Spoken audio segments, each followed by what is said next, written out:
Baik, assalamualaikum warahmatullahi wabarakatuh. Selamat belajar dan juga selamat melaksanakan ibadah puasa. Karena di sini saya sedang melaksanakan ibadah puasa. Semoga eh, amal ibadah puasanya diterima sama Tuhan Yang Maha Esa. Assalamualaikum warahmatullahi wabarakatuh. Puji syukur hendak kita panjatkan kehadirat Tuhan Yang Maha Esa, karena berkat dan iradatnya kita dapat belajar bersama dalam keadaan sehat walafiat. Tak lupa sholawat bertasalam adalah curah limpahkan, yakni ke Nabi Muhammad SAW. Semoga kita mendapat syafaatnya di yaumil akhir. Amin ya rabbal alamin. Yang terhormat Ibu pengampu mata kuliah Geografi Desa dan Kota, dan yang saya banggakan teman-teman semua. Di sini kita akan mempresentasikan menganalisis perubahan struktur kota Tasikmalaya selama pandemi COVID-19 dengan kita mengambil sampel yang lebih mengkerucut di studi kasusnya di Kecamatan Kawalu yang berada di Kota Tasikmalaya. Mungkin next, operator. Pengertian kota dan Kota Tasikmalaya, menurut Bintarto menjelaskan bahwa kota adalah jaringan kehidupan manusia yang ditandai dengan kepadatan penduduk yang tinggi dan diwarnai dengan strata sosial ekonomi yang heterogen dan coraknya materialistis. Ya, biasanya di perkotaan strata sosialnya itu sangat jauh berbeda dibandingkan antara yang berkecukupan dan yang kurang berkecukupan. Biasanya dapat terlihat jelas, baik itu dari material yang kalau zaman sekarang seperti outfitnya gitu, yang dipakainya pakai baju apa atau pakai sepatu apa ya, seperti itulah. Dapat terlihat jelas di kota itu strata ekonomi yang heterogen, yaitu berbeda-beda. Dan coraknya materialistis. Terus selanjutnya ada Kota Tasikmalaya secara astronomis terletak pada 108 derajat 08 menit 38 detik sampai 108 derajat 24 menit 02 detik bujur timur dan 7 derajat 10 sampai 7 derajat 26 menit 32 detik lintang selatan.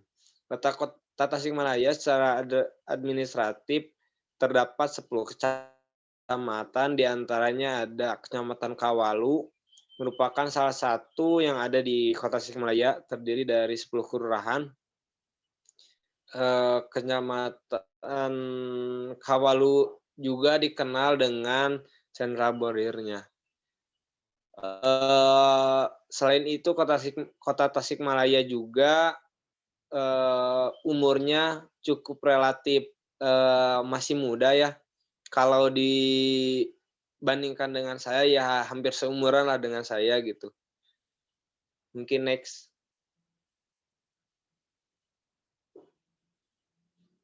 Latar belakang permasalahan, karena tadi judul disinggung dengan COVID-19, eee, yaitu penyakit yang disebabkan oleh virus corona. Nama ini diberikan oleh WHO, World Health Organization, atau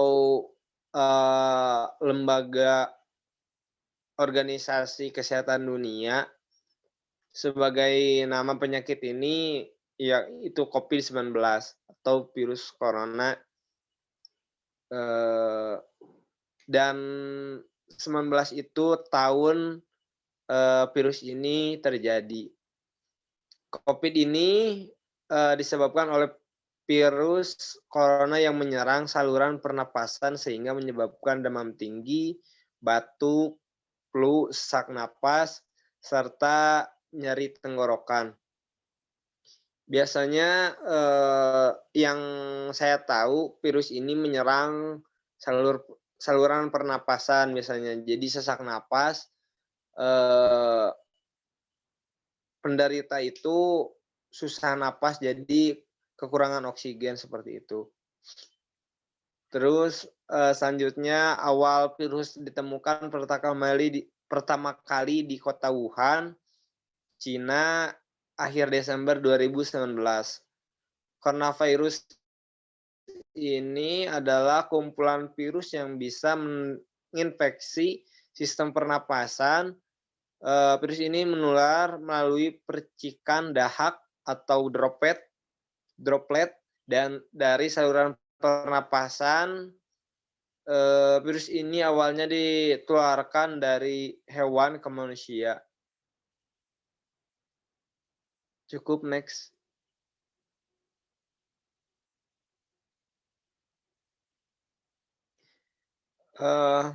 Interaksi sosial sebelum pandemi COVID-19 dan sesudah pandemi COVID-19.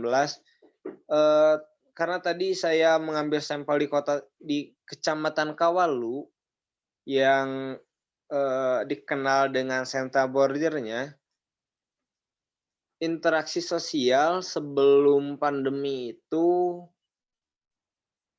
sangat lancar, ya relatif normal lah, seperti biasanya gitu. Baik itu pendistribusi bordir tersebut ke beberapa kota yang ada di Jabodetabek atau di kota-kota yang semisal Jakarta, terus Depok, dan ya daerah-daerah keibukotaan, ya Bandung juga gitu. Ya normal gitu distribusinya. Tapi sudah adanya pandemi COVID ini, pendistribusian dari industri bordir tersebut sedikit tersendat dikarenakan beberapa faktor, yaitu contohnya semisal kebijakan pemerintah, karena pemerintah juga akan mencari solusi untuk menekan penyebaran virus COVID-19 ini. Ya pemerintah mengambil kebijakan seperti social distancing, terus pembatasan aktivitas, dan juga pembatasan skala besar atau PSBB yang dilakukan oleh pemerintah dengan upaya menekan virus ini cepat, bukan nggak ada sih, tapi lebih menurun gitu penyebarannya. Mungkin seperti itu. Dan juga banyak selain itu, bukan hanya yang terkena dampaknya bukan industri bordir saja, tapi industri-industri lainnya seperti pedagang atau angkutan umum juga ya terkena dampak dari adanya pandemi COVID-19 ini. Mungkin next.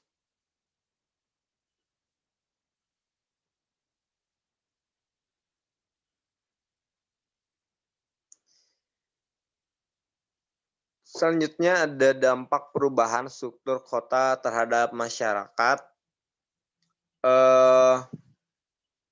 Yang pertama, banyaknya masyarakat menganggur atau melakukan urbanisasi.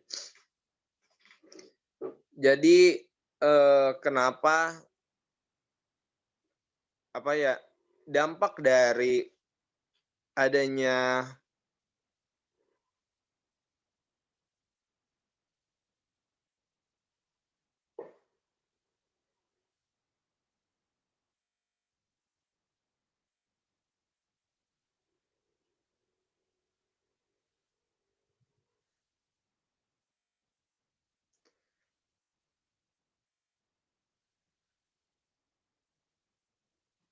ini dulu. Oke. Dinamika perubahan struktur kota saat pandemi COVID. Yang pertama ada perubahan pola konsumsi, terus perubahan moda transportasi, terus juga ada berubahnya mata pencarian, ada juga proses pembangunan yang dipercepat. Yang pertama ada perubahan pola konsumsi. Banyak masyarakat yang mungkin maksudnya seperti halnya biasanya dengan masyarakat itu mencari makanan dengan cara dengan sendiri gitu, mencari sendiri ke pasar lah, belanja ke pasar atau ke pusat perbelanjaan lainnya. Nah, sekarang itu ada perubahan gitu. Biasanya mencari sendiri, sekarang mah ya kita mencari jadinya pakai menggunakan teknologi. Seperti halnya banyak menggunakan Gojek atau GoFood atau membeli alat-alat sesuatu di Shopee, Lazada, dan sebagainya, ya menjadi perubahan itu pola konsumsi dari masyarakat. Dan juga perubahan moda transportasi. Ya biasanya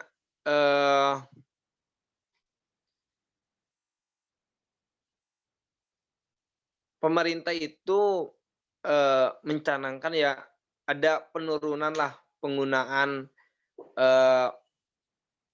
kendaraan pribadi. Sedangkan ada COVID ini malah kebalikan gitu. Jadi penggunaan moda transportasi pribadi itu semakin meningkat dikarenakan ketika memakai kendaraan umum ditakutkan masyarakat itu terkena dari penyebaran virus ini. Dan juga yang tadi di awal dalam konsumsi juga banyak menggunakan moda-moda transportasi yang semakin canggih gitu. Seperti halnya kayak kita online gitu, biasanya menunggu di pinggir jalan. Sekarang mah ya kita tinggal buka HP, tinggal pilih mau berangkat kemana, nanti yang tukang ojeknya itu nyamperin ke kita gitu. Terus ada berubahnya mata pencarian. Adanya pandemi COVID ini banyak masyarakat yang merubah mata pencarian dari dulunya, eee, kerja di sebuah pabrik, sekarang banyak, pekerja yang diberhentikan secara, sepihak gitu. Banyak yang di-PHK. Dengan itu juga banyak masyarakat yang bingung gitu karena ya di kampung kebanyakan ya di kampung tidak bisa apa-apa gitu. Terus balik ke karena kelamaan di kota ya balik ke kampung itu ya kalau kata Sunda mah nyareuwas gitulah, melihat keadaan gitu. Jadi banyak yang kayak yang dulunya di kota sekarang balik ke kampung, usaha kecil-kecilan di kampung lah seperti itu. Terus ada proses pembangunan yang dipercepat. Ya ini juga ada, eee, hal hal positif dan ada dampak negatif gitu dari proses pembangunan yang dipercepat. Ya positifnya, eee, pembangunan jadi cepat gitu, cepat beres. Tapi di sisi lain mungkin karena pembangunan juga memerlukan waktu, pembangunan dan juga ditakutkan tidak sesuai prosedur yang harus dilakukan dan nantinya akan berdampak, eee, ketika sudah dibangun gitu. Apakah itu nantinya tidak kuat dan nantinya akan menjadi bencana gitu dari pembangunan tersebut, ya itu mungkin bisa jadi gitu, mungkin seperti itu. Mungkin next, Eris. Ya, di sini saya akan membahas tentang teori relevan sebagai solusi ke ruangan kota. Perlu diketahui bahwa perubahan perkembangan kota menurut para ahli ada 3 teori, di mana yaitu yang pertama adalah teori konsentrik, teori sektoral, teori inti berganda. Nah, menurut saya sendiri, teori yang relevan untuk Kota Tasikmalaya, tepatnya untuk Kecamatan Kawalu, ini adalah teori inti berganda, di mana wilayahnya mengalami perubahan yang sangat cepat dan bisa menjadi beberapa inti wilayah lain, untuk menunjang kota. Dengan demikian, perlunya solusi dan kebijakan yang telah dirumuskan harus, ditepati atau dikerjakan. Sehingga solusi untuk ruangan kota di sini yaitu, memberikan bantuan kepada masyarakat, mendukung produk dalam kota, membuka tempat pariwisata gratis, yang keempat adalah penyediaan peralatan untuk pembelajaran bagi siswa yang tidak mampu. Nah, memberikan bantuan kepada masyarakat ini, bisa berupa, bahan pokok ataupun uang untuk menunjang produktivitas, kegiatan masyarakat, untuk, eee, untuk terciptanya, solusi bagi masyarakat. Yang kedua itu mendukung produk dalam kota. Misalkan kita, mempunyai usaha, bordir, nah kita harus membeli produk bordir tersebut. Yang ketiga adalah membuka tempat pariwisata gratis.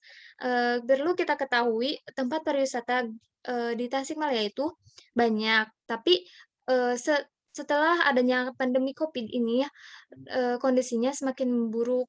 Jadi, kurangnya minat masyarakat untuk berpariwisata di saat pandemi. Yang keempat adalah penyediaan peralatan untuk pembelajaran bagi siswa yang tidak mampu. Dalam, pembelajaran ini, siswa kan, eee, belajar menggunakan daring. Kan daring itu harus memerlukan alat atau handphone yang menunjang untuk pembelajaran. Yang selanjutnya adalah dampak perubahan struktur kota terhadap masyarakat. Nah, dalam dampak perubahan struktur kota ini menyebabkan banyaknya masyarakat menganggur atau melakukan urbanisasi. Yang kedua adalah penurunan ekonomi. Yang ketiga adalah pendidikan dilakukan secara daring dan mata pencarian kebanyakan melakukan home industry.